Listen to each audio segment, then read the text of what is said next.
काउंसिलों तक ये मजबूरियाँ फिर कतरा कतरा करके आता है, और ऐसा कुछ लद्दाख में भी देखा जाए।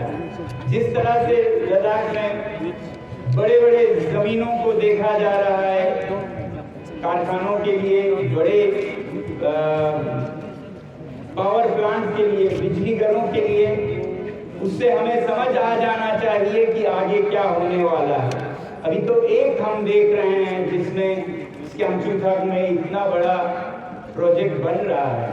हमें प्रोजेक्ट से कोई मुश्किल नहीं है, बल्कि हम खैर मकदम करेंगे। बिजली अगर लद्दाख के जमीन पर बनता है और हिंदुस्तान को काम आता है तो बहुत अच्छी बात है। कितना हमने हिंदुस्तान से लिया अपने कौम से, और आज हम कुछ दे पाएं तो कोई बुरी बात नहीं है। मगर जिस तरह से बिना पूछे, बिना आपको शामिल किए, बिना हमारे जो रुकन हैं पब्लिक रिप्रेजेंटेटिव्स, इलेक्टेड रिप्रेजेंटेटिव्स, उनको बिना शामिल किए मनमानी ढंग से लिया जा रहा है, वो इशारा करता है आगे क्या होने वाला है लद्दाख में। तो अगर शामिल करते तो लद्दाख के रहनुमा, मुकामी लोग उन्हें बताते कि बेहतरीन तरीके से आप कैसे इस प्रोजेक्ट को बना सकते हैं ताकि आपको बिजली भी मिले और हमारे यहाँ कोई नुकसान भी ना हो।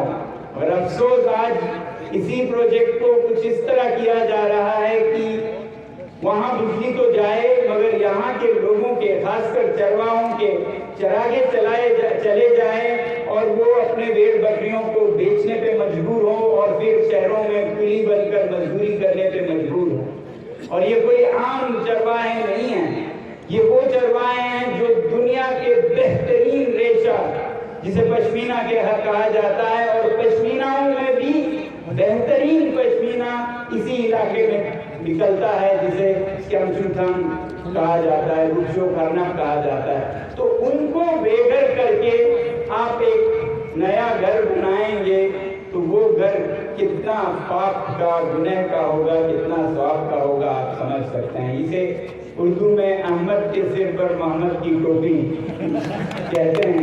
तो ये क्या मतलब हुआ, किसी को टोपी दे रहे हैं दूसरे का निकाल के।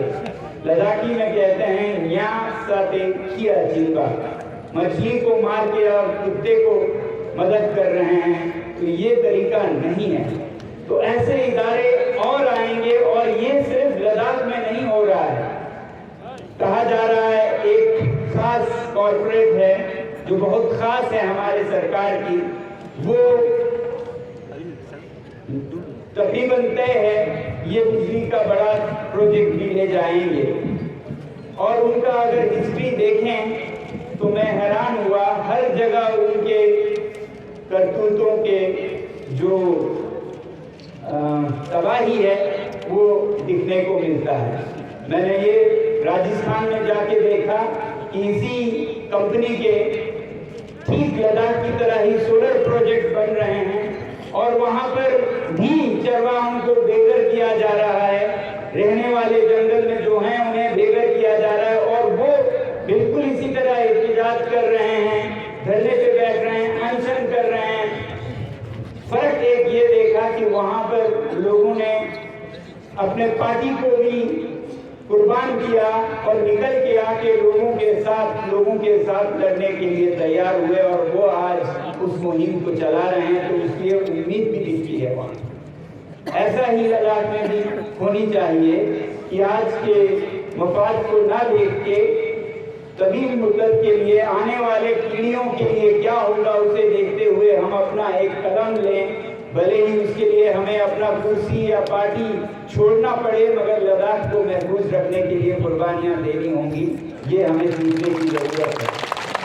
तो यही गुजरात में हो रहा है, जहाँ बिल्कुल जो हिंदुस्तान और पाकिस्तान का सरहद है, वहाँ पर जो आज तक नहीं हुआ है वो जमीनें जो कि फौज के लिए रखा हुआ है ताकि उन्हें जंग में काम आए, वो जमीनें भी इसी कॉर्पोरेशन को दिए जा रहे हैं और लोगों को बेघर किए जा रहे हैं। उनके भेड़ बकरी, उनकी जिंदगी तबाह हो रही है।